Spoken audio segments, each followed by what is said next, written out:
Hello everyone, welcome back to our channel, and we all are doing our chapter from our history book, that is the French Revolution. So let's start with the today's topic. As we have already covered the introduction part, we did the flashback, which is basically a small or short part of the French Revolution, in which we have covered that people were not satisfied at all. They were destroyed the Bastille fort, and the ruler, or we can say the king, sent a troop to the city. So here let's start with the ruler. यहाँ पर ruler की बात से start करते हैं कि actual में कौन से रूलर हैं. So 1774, you can see the picture here. Louis 16 of the Bourbon family, जिनको फ्रांस का किंग बना दिया गया. And he was only 20 years old जब उनकी शादी हो गई. He was married to the Austrian princess Marie Antoinette से. Okay, so here the small introduction is given about the Louis 16. यही किंग है जिस टाइम पर लोगों ने रिवॉल्ट और वी कैन से बहुत ज़्यादा एग्रेशन दिखाया था पेरिस में. उस टाइम पर हमारे लुइस 16 ही रूल कर रहे थे. And that was the year 1789. Yes, now this is the introduction of King Louis XVI.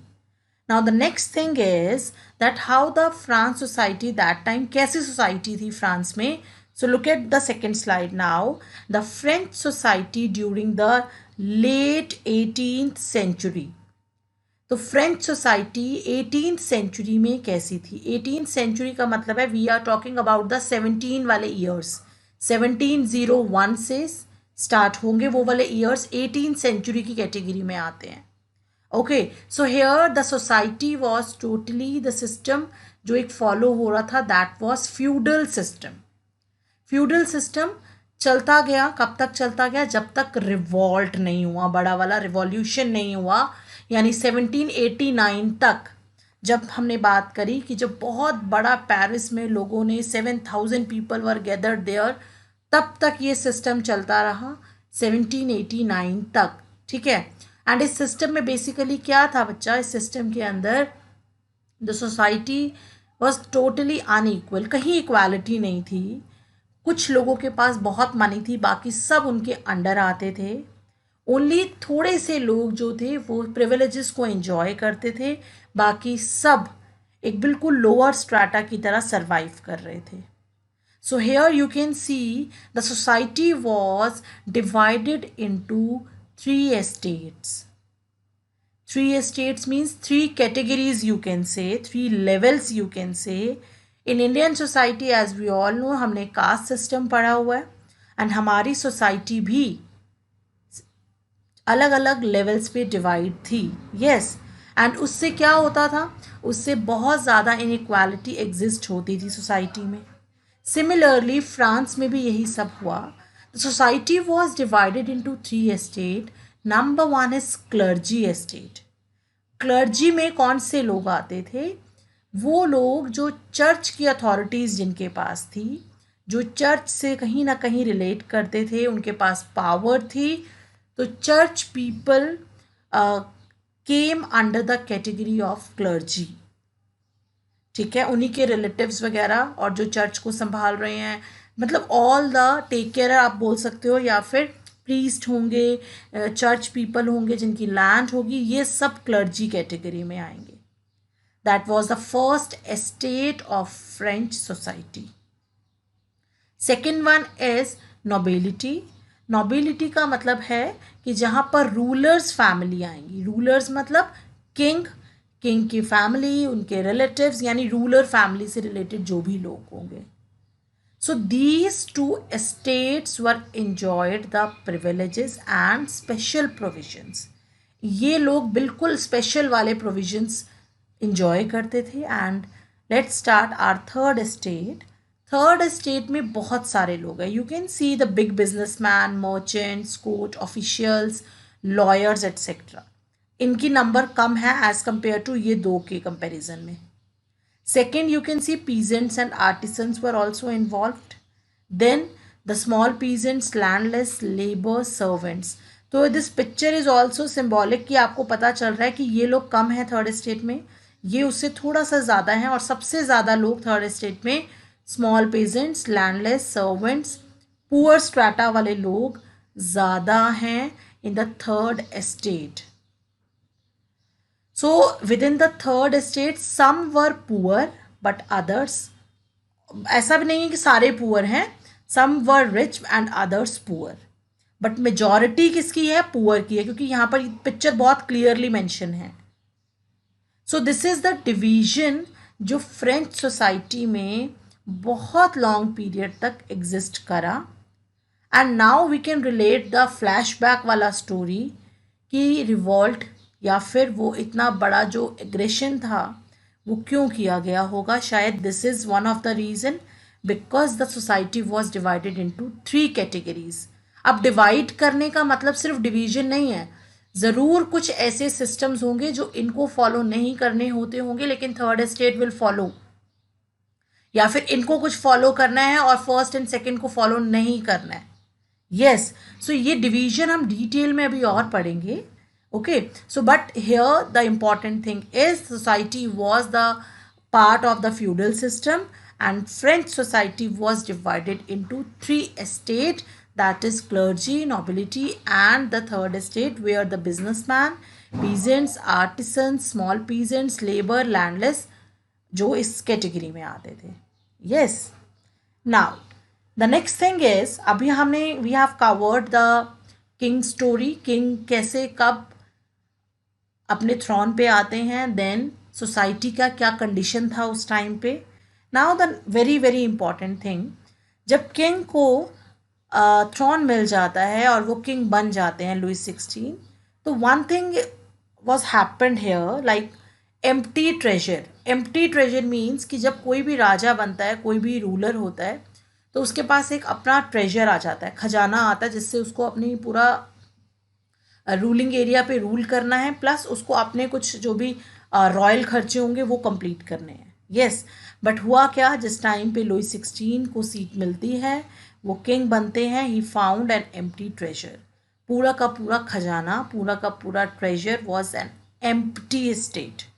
कोई भी उसके पास फंड्स नहीं हैं. Now why, what were the reasons कि भाई किंग तो बन गए लेकिन हमारे पास पावर मनी या फाइनेंशियली रिलेटेड नहीं आई. क्या रीज़न है? Look at the reasons. This is very very important and long question is prepared here. The first reason is long years of war had drain the financial resources of France. लंबे time तक war करते जाना, जिससे क्या होगा, army को आपको stable करना पड़ेगा, आपके बहुत सारे ऐसे एक्सपेंडिचर्स होंगे, तो फाइनेंशियल जो था ड्रेन आउट होता चला गया, ख़त्म होना स्टार्ट हो गया, क्योंकि फ्रांस बहुत सारे वॉर्स में उलझा हुआ था बहुत लंबे टाइम तक. एंड क्यों वॉर्स करने का क्या रीज़न होता था? सिर्फ अपने लैंड को ज़्यादा से ज़्यादा बढ़ाना और दूसरे के लैंड्स को अपने अंडर करना. This was the reason only.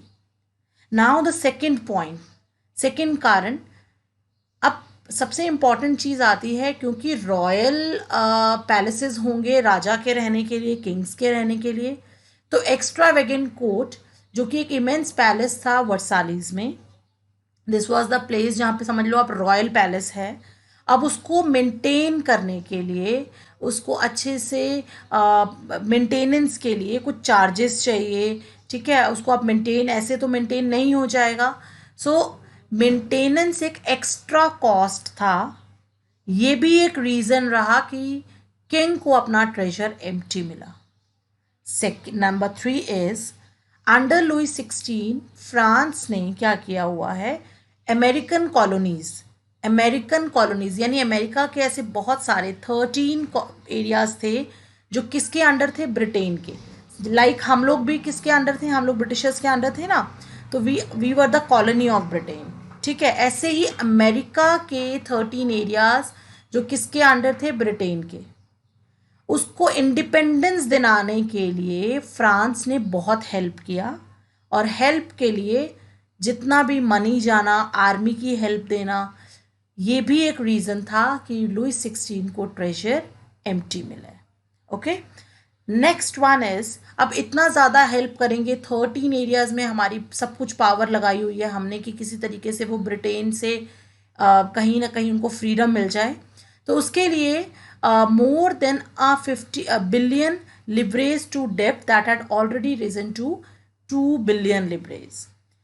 अब ऑलरेडी बहुत ज़्यादा हम कर्ज में थे, डेप्ट में थे, ऑलरेडी हमने लोन लिया हुआ था, लेकिन अमेरिकन कॉलोनीज की हेल्प करते करते मोर देन 2 बिलियन लिवरेज के नीचे हम आ गए। कौन? फ्रांस। लिवरेज क्या है? लिवरेज करेंसी है फ्रांस की। सो ऑलरेडी हम पे बर्डन था, हम लोग डेप्ट में थे, लेकिन हमने उनकी हेल्प करते करते अपना और डेप्ट बढ़ा लिया। देन जिसने आपको लोन दिया हुआ है वो आपसे कुछ तो लेगा ना, इंटरेस्ट चार्ज करेगा। तो यस, अब भाई किंग ने जितना मर्जी लोन तो ले लिया है, लेकिन 10% उसके ऊपर इंटरेस्ट भी चार्ज किया गया। This was one of the way कि आपका ट्रेजर एम्प्टी चलता चला गया। नाउ फ्रेंच गवर्नमेंट को बहुत सारे बजट को कंप्लीट करने के लिए, अपने मेंटेन करने के लिए आर्मी मेंटेन करनी है, गवर्नमेंट ऑफिसेज मेंटेन करने हैं, बहुत सारे ऐसे गवर्नमेंट के रेगुलर एक्सपेंसेस होते हैं। ये सब कुछ करने के लिए only one of the way जो किसको बचा, किसके पास? लुई 16 के पास सिर्फ एक ही वे बचा कि ये सारी चीज़ों को हम तभी ख़त्म कर सकते हैं when they will increase the taxes only. So state ने डिसीजन लिया कि टैक्स को बढ़ा दो। अब टैक्स का burden who will face? Tax हमेशा फेस करता है कॉमन पीपल, जितने भी आपके सिटीजन्स होते हैं। अदरवाइज वो अपने इस एम्प्टी ट्रेजर से कभी भी उभर नहीं पाते, तो उन्होंने टैक्सेस लगाने स्टार्ट कर दिए। All these are the reasons where we can say that king found an empty treasure because of all these reasons. Okay, this is enough for today's class. Next topic we will cover in the next video. Thank you so much.